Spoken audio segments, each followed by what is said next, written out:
With the new year comes new resolutions and resets, and for a lot of this, that means our finances are at the top of this list. Well, U.S. News World Report said that more than 1/3 of us are looking for a better way of handling our money in 2019, and that really relates to all ages, and not just those who want to retire in 2019.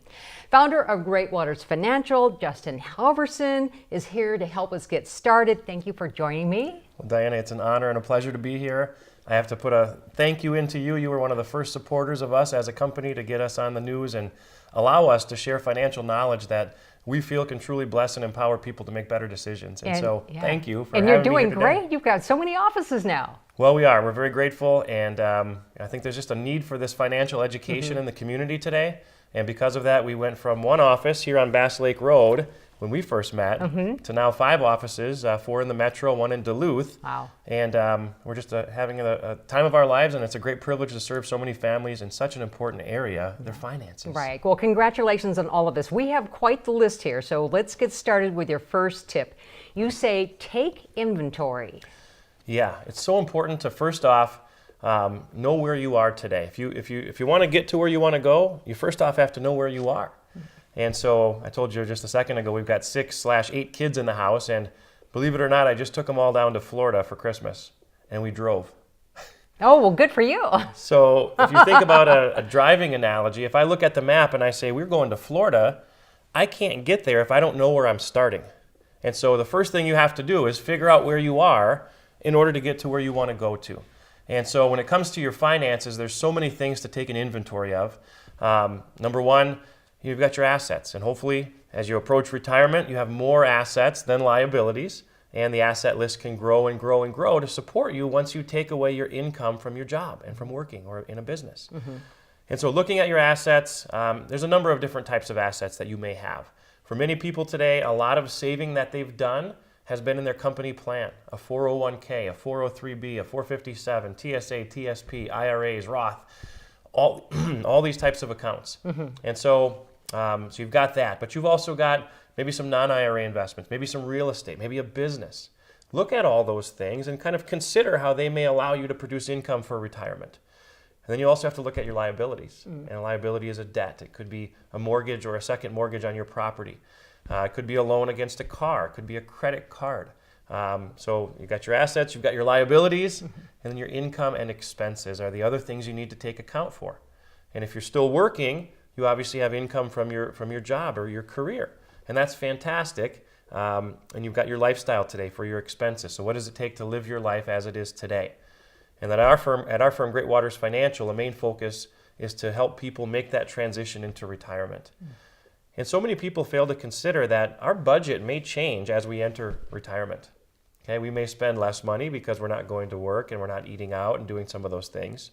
But for many people, early in retirement, they spend more money because now they finally have time to go out and do things, and there's places they want to travel to. I'm looking over at all your beautiful artwork here, at the places you've been and the pictures you've taken. And well, to go somewhere, it's not free, right? And some people travel domestically. They go to the national parks. They take more modest, reasonable trips.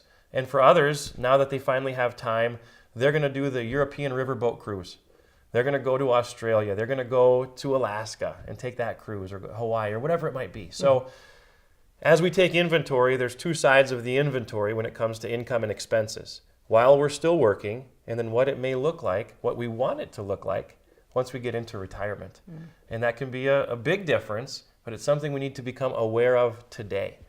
And as we have these conversations, oftentimes we're serving couples, and they may not be on the same page. Well, that's your second one. Okay. Second one is set your goals. And part of this has to do with the couples, when you want to retire, but it's good to be on the same page then as your spouse when you're setting goals. It is. And so on that vein of, knowing where you are with the inventory, equally or more important is knowing where you want to go, right? And so our mission actually as a firm is to inspire and empower people to live great lives, even in retirement, especially at times when there's uncertainties like there are in the markets today. And so that comes down to not letting circumstances determine what's in your heart. Think of your goals. What is it that's most important to you? And for everyone, it's different. We've got thousands of families that we serve, and everyone Every individual or couple has different dreams and objectives for retirement.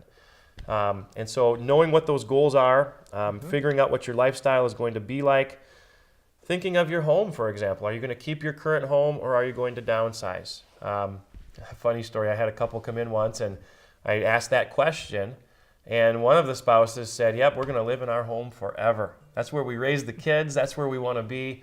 We're going to stay here forever. And the other spouse chimed in and said, forever? I called a realtor yesterday so we can sell the house, buy an RV, and travel the country for the first few years of retirement. Exactly. Get on the same page, right? And so you've got to get on the same page with your significant other or spouse to make sure that you're moving in the same direction. That's right. So very important. Then you also say, and you kind of touched on this a little bit, identify income streams. And we're talking more than just Social Security. For sure. As I mentioned earlier, there's going to come a day and time where you turn off the paycheck from work. You know, right now it's easy. Every 2 weeks a paycheck shows up, you pay your bills, and you keep moving forward. Well, when you retire, that paycheck retires too. Some people don't consider that. And so how do you replace that income? And there's a number of formulas and ways to get to that number. You know, at all of our offices, we offer free consultations to help people really take this inventory and pull it all in to get on the same page.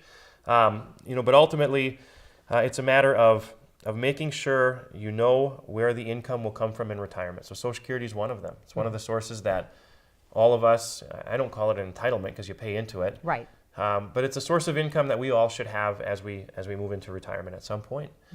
When it comes to Social Security, you have a lot of decisions to make. So many people think, well, the day I retire is the day I take Social Security, as long as I'm at least age 62. Not true. It's changed. It's changed, and you've got a choice in the matter. And so, yes, once you turn 62, you can take your benefit, but it'll be reduced by at least 25% from your full retirement age benefit, which will be somewhere for most of you viewers out there between age 66 and age 67. So that's where most of your full retirement benefits will be. Take it at 62 or anywhere between the two ages, it'll be a reduced benefit.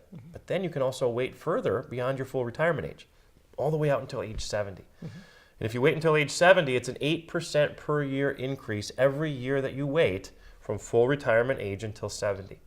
And I can tell you, even in good times in the markets or shaky times like it is right now, 8% guaranteed, boy, that's a pretty good thing. That's a good deal, right. And so doing that allows you to maximize that benefit. If you're married, one spouse could take it early, one spouse could delay. If the spouse that delayed and maximized his or her benefit passes away first, that becomes the survivor benefit. So the other spouse isn't stuck with their lower benefit. They'll switch to the higher benefit. And then one thing you mentioned is it's changed. I remember when that happened, you and I did a lot of segments around this. Ultimately, back in 2015, in the middle of the night, the bipartisan budget agreement of 2015 came in and changed the rules. And for some of you, unfortunately, it came in and took $50,000 or $60,000 right out of your pockets. And they did that by taking away two things. Number one, the ability to file and suspend your benefits. Well, why would I ever file and suspend my benefits?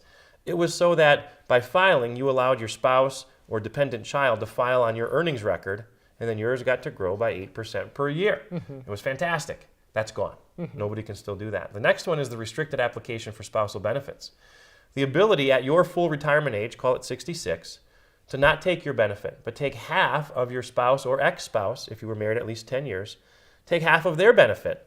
All the way up until age 70, you're getting half of their payments every single month, and then at 70, you switch to your now permanently increased benefit that grew by at least around 32%. And so Social Security is a big option. A lot of decisions around that.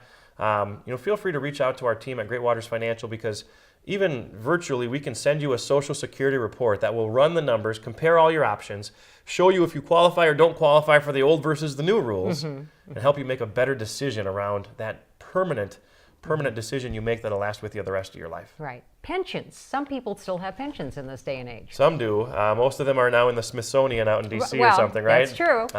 If you work for a public company, if you're a government employee, you probably still have a pension.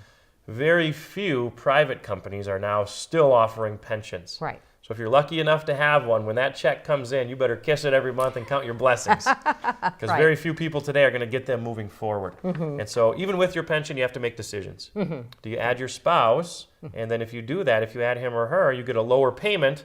But then he or she, if you pass away first, would end up getting either half of your benefit after you're gone, 75%, 100%. A lot of options when it comes to pensions, so consider the pension as a source of income.